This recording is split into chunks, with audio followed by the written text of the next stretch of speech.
eu queria entender como é que fica a questão da ética e da moral na internet dentro do compliance digital, porque é o seguinte, quando você tem que dar sua cara, você tem aquela questão de, pô, eu vou ser identificado, então até mesmo a contragosto você se segura um pouco. Agora hoje a internet ela proporciona um certo anonimato que as pessoas abusam. Eu queria que você falasse um pouco sobre isso. Bom, Fábio, eu acho assim, a gente tem um relativo anonimato, né? Eu não acho que ele seja completo. Aliás, eu não acho não, ele não é completo, até porque eu trabalho com isso, eu trabalho também identificando pessoas e responsabilizando. Então, é possível identificar e responsabilizar muitas delas. O que existe é o seguinte, as pessoas em geral, que não conhecem muito de como funciona a tecnologia em si, pensam, é só eu fazer um fake no Facebook, eu crio um perfil falso aqui, xingo e faço e dissemino, mando um e-mail, crio um e-mail e mando um e-mail e ninguém vai saber que fui eu que fiz determinada coisa. Isso é uma das maiores inverdades que a gente pode ter, porque tudo com a tecnologia é rastreável. Então, pelo IP, pelo e-mail você vai depois chegar nos IPs e vai chegar num endereço até cadastral da pessoa. Então você tem meios para fazer isso, meios tecnológicos e meios judiciais. O que acontece, e aí eu acho que o problema entra talvez naquilo que você comentou antes comigo, de falta de regulamentação. Como a gente está falando de um mundo globalizado, de empresas que não necessariamente têm escritórios em todos os países, muitas vezes você tem um aplicativo, você tem uma empresa que não tem representação no Brasil e alguém usa uma plataforma dessa que não tem a representação aqui. Como é que você faz? Para obrigá-la A te passar alguma informação. Então, isso acaba obrigando, muitas vezes, alguns clientes nossos demandarem fora do país.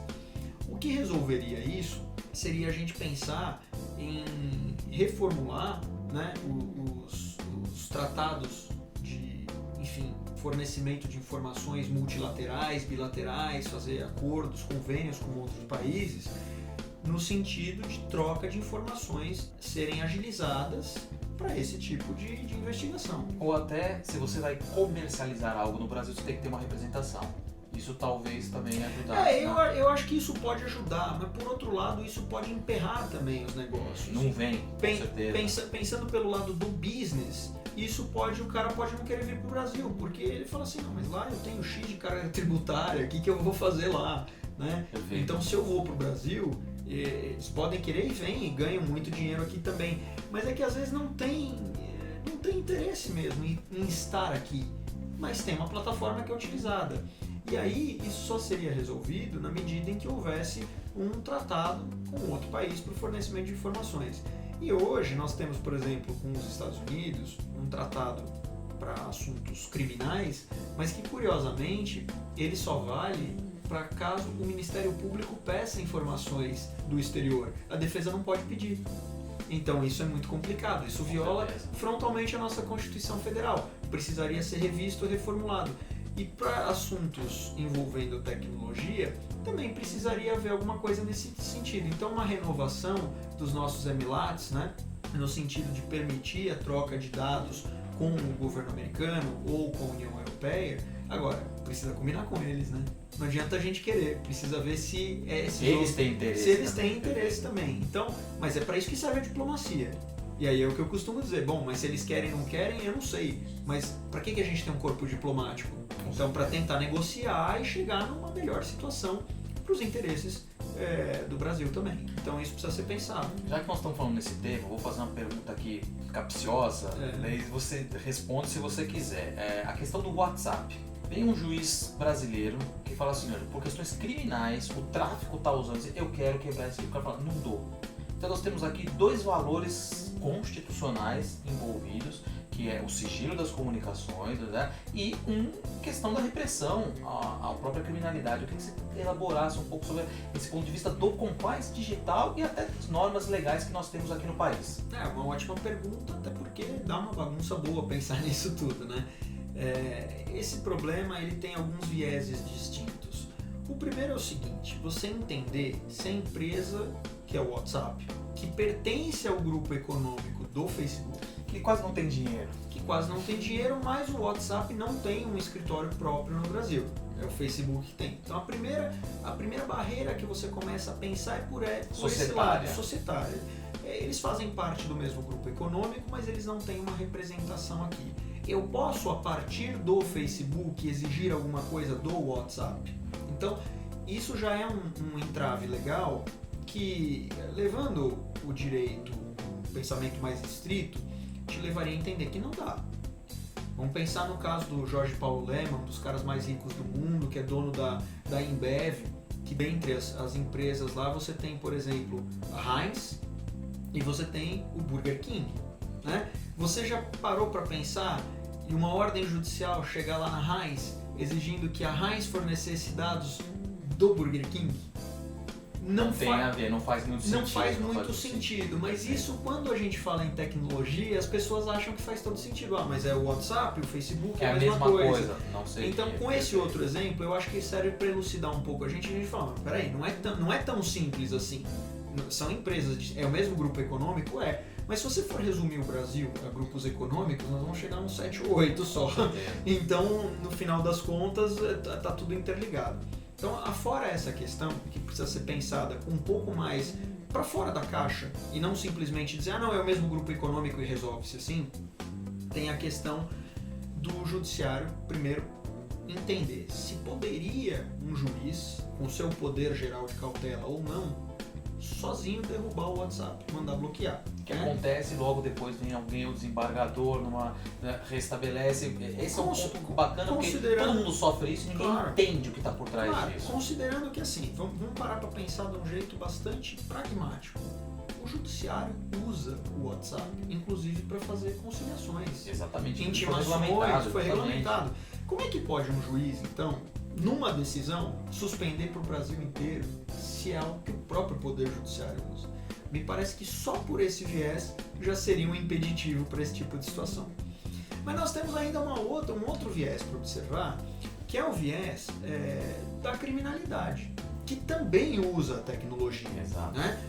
Então, se a gente fala que o crime é organizado, ele de fato é organizado porque também usa a tecnologia. Eles também usam o WhatsApp, também tem nas redes sociais. E aí a questão é, mas eu preciso dar um jeito de combater o crime. E a gente começa a desvirtuar as coisas. Uma opinião que não é minha particular, porque outras pessoas do meio jurídico compartilham, mas que acaba sendo às vezes um pouco, eu vou dizer até um pouco polêmica por causa dessa situação, é de que eu costumo dizer, nem o Poder Judiciário e nem o Ministério Público tem como função institucional o combate ao crime. Não é função do Judiciário nem do Ministério Público combater o crime. Veja, é diferente eles participarem do processo criminal, mas não é função institucional a caça aos criminosos. Eles têm que cumprir um papel no processo. Eu costumo dizer isso porque o que me parece que aconteceu nesse caso do WhatsApp é assim, o Ministério Público, com um sentimento de indignação que é dos brasileiros, dentre eles eu me coloco, de pensar, poxa, a lei não é cumprida e tem esses caras cometendo crime, isso acontecendo, e como é que pode ser que a gente não pega e a gente manda a ordem e os caras não respondem, eles estão sambando na nossa cara, e isso é um absurdo. Então, a partir de uma indignação dessa, os caras falam, não, nós vamos dar um jeito. Vamos mandar esses caras... resposta, vai lá e corta. Mas veja, com todo respeito, mas buscando uma expressão bem brasileira, isso é uma gambiarra. É uma gambiarra, é um jeito. Por quê? Porque você não consegue, dentro da globalização, resolver com um tratado multilateral de fornecimento de informações. Tem a crença de que no Brasil as coisas talvez não funcionem tão bem, inclusive para o judiciário. Então, existe uma certa arrogância, talvez, de não, aqui no Brasil eu tento dar um jeito, eu tento não cumprir também, talvez a consequência... Pode existir tudo isso? Existe. Mas a gente não pode ir justificando um erro atrás do outro, até porque compliance proíbe isso também. Exatamente. O compliance também tem que ser, então, por cumprimento de ordem judicial, para seguir o processo, senão a gente não tem o chamado due process of law, não tem o devido processo legal, e para quem então processo, né? Então, em termos de segurança da informação, você vai discutir se o WhatsApp pode ou não pode usar criptografia, porque eles dizem que agora eles têm a criptografia e que eles ficam e que nem eles têm. Agora, de fato, se há uma criptografia de ponta a ponta, de fato é para isso acontecer, porque é para proteger mesmo. E agora, se discute se eles vão poder usar criptografia, peraí, se você quiser ter um cofre dentro da tua casa, você não pode ter um cofre. Se você mudar um pouco a perspectiva do questão raciocínio, da ferramenta e do uso da ferramenta. Claro, porque senão então nós vamos chegar à conclusão que ninguém pode fazer mais facas. Ela pode ser usada para matar alguém também. Não é? Ué, então, mas é porque não existem tantos crimes com faca. Se houvesse, a gente proibiria. Eu não duvido. Que no Brasil seria isso. Se tiver uma meia dúzia de louco que começar a usar faca para praticar crime, daqui a pouco vão falar, vamos parar de fabricar faca. O problema não é esse, né? A gente precisa focar no problema e não na consequência do problema. Então esse problema do WhatsApp que você me perguntou, ele é bastante complexo porque ele envolve tanto a questão de segurança da informação, que passa por você entender se a empresa vai poder usar ou não a criptografia. E aí eu entendo que isso não deveria nem sequer ser discutido. A gente está discutindo isso até no Supremo, mas eu entendo que isso aí é assim, para mim parece tão evidente que se não tem uma lei que proíba, né, você pode sim usar a criptografia e faz parte de uma segurança, senão você também não pode... legalidade aplicada ao setor privado. Claro, porque senão você não pode ter uma tranca na sua porta, você não pode colocar uma câmera, um olho mágico para ver quem está do outro lado. O que é isso? A gente está perdendo a noção de verdade do ridículo com essas situações, porque não tem lei que proíba. A gente precisa parar de olhar para coisas que não são o problema. A gente quer consertar o problema sem, de fato, olhar para ele. E aí acabam saindo essas situações bastante estranhas. Então você tem uma decisão judicial que obriga você a fornecer informações que de repente os caras não têm, ou que uma empresa forneça informações de posse de outra sob a perspectiva de que é o mesmo grupo econômico e tudo mais. Então, é polêmico? É. Eu não estou aqui como dono da verdade. Mas eu acho que o problema é muito mais complexo do que querem colocar. De que, não, é o mesmo grupo econômico e pode ou não pode a criptografia muito assim, de qualquer jeito. São situações que a gente tem que pensar porque a tendência é que aconteçam cada vez mais, não só por causa do WhatsApp. Daqui a pouco vem um outro aplicativo que vai te permitir uma outra situação que a gente não sabe e que as pessoas vão utilizar e vão usar para praticar crimes e outras irregularidades. E como é que fica isso? Você acha, quando a gente estava conversando aqui um pouco, você falou, existem pessoas que nasceram na era digital e outras que a era digital chegou e elas já estavam lá. Isso. Nós temos muitos juízes, muitos desembargadores que estão nessa segunda situação, não nasceram na era digital. Você acha que isso faz diferença na hora de tratar do compliance digital e de tudo que é digital? Sem dúvida. Eu me coloco entre... Essa distinção que você comentou, tem um autor que é o Mark Prensky, que ele fala dos nativos e dos imigrantes digitais. Eu me coloco como um imigrante digital, porque eu nasci e não tinha smartphone. Você tinha telefone com ficha, telefone com fichas distintas, se era DDD, exatamente, né, ou se era tinha aquele de disco aí. Isso, então por isso que a gente tem as expressões. Internet de escada.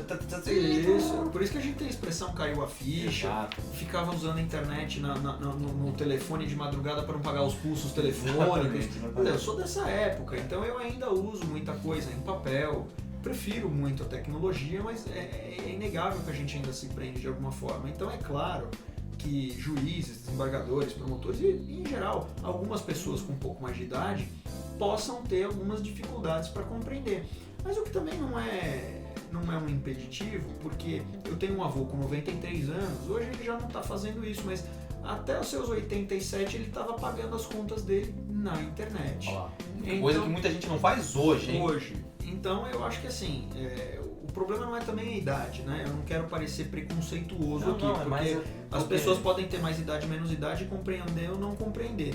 Mas de fato dá uma diferença. Os imigrantes digitais, quanto mais imigrante, mais coisa para aprender e compreender. Então às vezes você falar na diferença de um provedor de aplicação e provedor de acesso à internet pode parecer um negócio extremamente complexo e que muitas vezes o nativo digital não faz essa distinção assim, porque para ele é tão natural, ele não precisa nem fazer essa distinção, porque ele sabe o que é uma coisa ou outra sem precisar trazer essa definição, né? Você pergunta para uma criança hoje qual que é a diferença do YouTube, por exemplo, para um provedor de acesso à internet, ela não vai te distinguir desse jeito, mas ela sabe que o YouTube é uma coisa e o acesso à internet é outra coisa, porque para ela isso é parte da vida.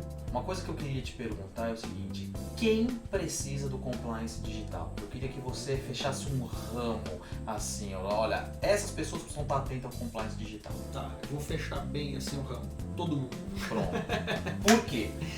Porque os nossos dados são a nossa reputação. Então, isso vale para empresas de todos os ramos, vale para todos nós. A sua segurança física, inclusive, para você proteger que as pessoas não saibam onde você mora eventualmente, o que você está fazendo, mas para as empresas, para poder também não haver determinados tipos de discriminação a partir dos dados que você tem. Então as empresas trabalhando num aspecto de Big Data, elas podem discriminar, né? Discriminar determinados pacientes, determinados consumidores, dizer esses aqui eu não atendo, ou esses eu vou atender, mas eu vou cobrar um preço exorbitante, discriminar pessoas pela sua sexualidade. Na França agora, uma empresa chegou a passar momentos terríveis de crítica porque ela estava prometendo que o software dela poderia identificar se os filhos são homossexuais.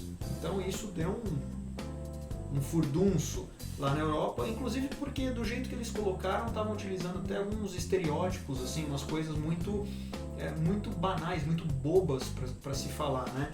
E eu costumo dizer também, né, as pessoas se preocupam tanto com a sexualidade uma das outras, tanta coisa para preocupar e fica preocupando com isso. Mas veja, é até pelo Big Data que a gente sabe essas coisas. Então, segurança da informação pode significar, inclusive, segurança física, a segurança dos negócios e a reputação de todos nós. Não tem mais como deixar compliance digital de lado. Tudo são dados. O nosso vídeo aqui tem dados. Digital. O mundo é digital. Não adianta não querer. Qual é o país que está mais adequado a essa realidade? No seu conhecimento. É difícil falar nessa perspectiva, mas, por exemplo, todos os países nórdicos, eles têm uma população muito menor do que nós, né? E trabalham muito mais facilmente com a ideia de tecnologia. Então eles estão, de fato, adiantados, estão com muito mais acesso seguro de Wi-Fi público, estão fazendo trabalhos fantásticos para você diminuir a venda de automóveis e até suprimir os automóveis em circulação nas cidades. É difícil falar um número exato, mas o fato é o seguinte: o Brasil hoje ele é visto mundialmente como um país de vanguarda na legislação de tecnologia e informação. Inclusive, eu tive a oportunidade de recentemente participar de um evento internacional com a Universidade de Montreal, e o pessoal não só do Canadá, mas tinha outras pessoas também, mas especialmente porque a Universidade de Montreal era uma das fomentadoras e organizadoras do evento, e os caras disseram: olha, a gente vê o Brasil como a vanguarda da legislação de internet por causa do Marco Civil. Então, às vezes a gente subestima um pouco a nossa capacidade legislativa e de fazer coisas boas. Outros países têm legislação? Tem. A grande diferença eu acho que não é a legislação. Vamos voltar para a cultura. É cultura, infraestrutura, né? Eu acho que isso faz mais diferença. Não adianta só lei. Em muitos países talvez você não precise nem chegar na discussão da lei. Alguém vai virar e falar assim, mas vai falar de compliance com o alemão. O alemão vai falar, mas por que você está me dizendo que eu tenho que seguir a lei? O metrô de Berlim não tem catraca. Né? E precisa... Imagina isso aqui. Não, pois é, eu falo isso em aula. Eu falo isso para os meus alunos. Eu falo, o metrô de Berlim não tem catraca. E vê se tem alguém que não compra o bilhete. Agora, experimenta tirar as catracas lá na Sé e ver quantos vão pagar. Então, assim, isso é cultural. Isso é cultural. É cultural. Você acha... A gente aqui no canal já entrevistou a Rogéria e ela falou uma coisa muito interessante, que ela falou o seguinte: ela acha que o compliance, eu partilho também dessa...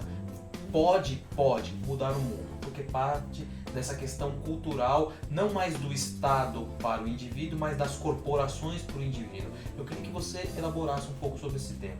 Eu concordo com ela. Eu acho que faz parte, porque se compliance é cultural e é fazer o certo, ainda que ninguém esteja fazendo o certo, e deixar de fazer o errado, ainda que todo mundo faça o errado, eu acredito nisso também. A questão é que aqui no Brasil a gente tem bastante sujeira para limpar, então demora um pouquinho mais para culturalmente a gente conseguir fazer com que as pessoas entendam isso. Mas talvez também por ser um país um pouco mais novo do que os países europeus, a gente esteja um passo ou alguns passos atrás. Mas a ideia é bem essa: a gente precisa formar pessoas íntegras, formar pessoas éticas, com noção de responsabilidade social, para que elas possam ser o futuro e não participar de eventos lamentáveis como a gente verificou agora, especialmente na Lava Jato. A gente fala da Lava Jato como se fosse...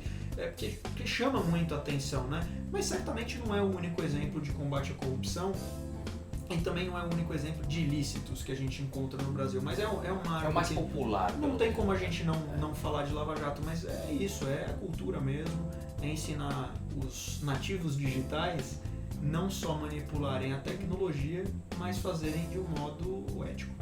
Vou te fazer uma pergunta que me surgiu agora, que eu acho interessante, que é o seguinte, você falou, né, da Lava Jato, que é uma questão de mudança cultural, a gente tem falado da questão digital, que é uma mudança cultural.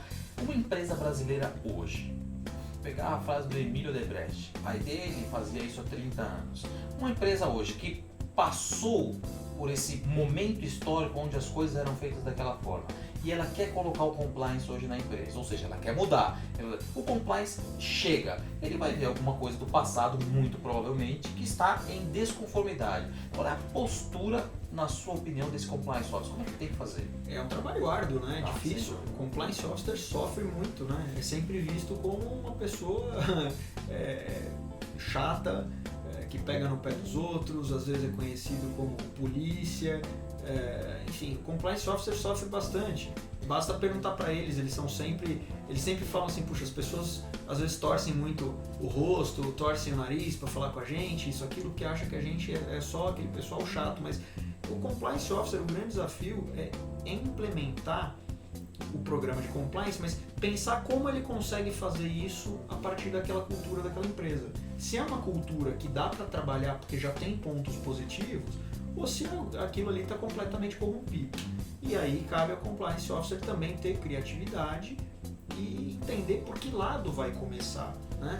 Porque compliance também é criatividade. Então você tem que surpreender a todo momento os demais em como transmitir mensagens de cultura. Cultura é ensino e aprendizagem, não numa perspectiva tão didática como a gente faz a pré-escola, o ensino fundamental, mas assim, não didático, mas sistemático, eu quero dizer, a gente precisa identificar pontos em que a efetividade vai ser maior. Isso é vivência. A experiência do compliance officer é importante, então uma pessoa que recém entrou na área de compliance talvez tenha um pouco de dificuldade para perceber esse tipo de situação. Então, o compliance officer precisa ser uma pessoa com sensibilidade, não pode ser uma pessoa impetuosa, não pode querer brincar de polícia. Isso né? é um ponto muito importante. Não Nós pode... temos hoje muitos compliance officers que acham que são xerife porque ganharam cargo. Exato. Então, esse cara está fadado a não conseguir a credibilidade que precisa ter. O compliance officer, no final das contas, ele fazendo o trabalho bem feito dele, ele vai passar uma imagem de que ele não é tudo isso de chatice. E vai mostrar até que é um bom companheiro, um bom amigo. As pessoas vão querer conversar com o compliance officer até para poder saber como é que elas podem fazer melhor. Né? Quem melhor que um compliance officer para dizer como melhorar um pouco a atitude ética e fazer o que é certo? Perfeito. E só para a gente encerrar, eu queria que você falasse um pouquinho sobre assim, os compliance officers hoje, você acha que eles conhecem o compliance digital? Olha, é difícil falar na realidade brasileira generalizando assim, mas eu posso dizer pela perspectiva dos advogados.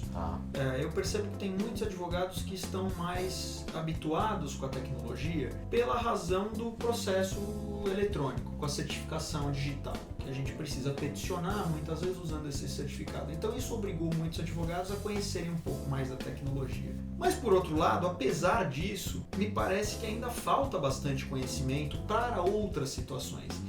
Então, o compliance officer, como eu vejo, eles geralmente não são dotados de conhecimentos profundos em todas as áreas. É um cara que precisa conhecer. Seja o caso, né? Ele precisa conhecer de tudo. Isso. Precisa conhecer do negócio, ele precisa conhecer sim de segurança da informação, precisa conhecer da legislação, do ambiente regulatório, de gestão de RH. Precisa. O compliance officer é um cara multifuncional, né? É tipo o chaveiro, o canivete suíço, né? Você tem que ter um pouco de tudo ali e talvez você não tenha ali a lâmina mais afiada para fazer um corte, mas ela vai cortar e ela se presta para aquilo ali. Então o compliance officer, ele tem muitas capacidades, eles têm as capacidades e por serem multifuncionais eles conseguem muitas vezes, sem um conhecimento específico, trabalhar melhor determinadas situações. Não posso dizer individualmente cada um deles, mas assim, me parece que no Brasil, em geral, o compliance digital tem muito espaço para crescimento. E até porque, como a gente fala que tem o projeto 5276, que é o projeto de lei para proteção dos dados pessoais, nós vamos criar, em médio a longo prazo, eu acredito que isso se torne uma realidade legislativa, a figura do Data Privacy Officer. Então, na medida em que esse projeto for aprovado, muitas empresas vão precisar ter esse cargo.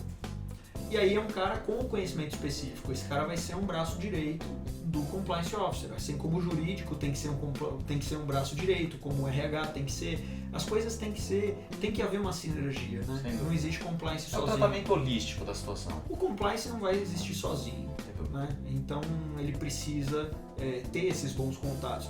E com a criação do Data Privacy Officer, sem dúvida, me parece que vai haver uma especialização maior por parte de todo mundo. Maravilha. Muito obrigado por ter vindo, Marcelo. Agradeço. Eu que agradeço. Um abraço. O outro, até mais. iComply. Aprimorando pessoas, fortalecendo empresas.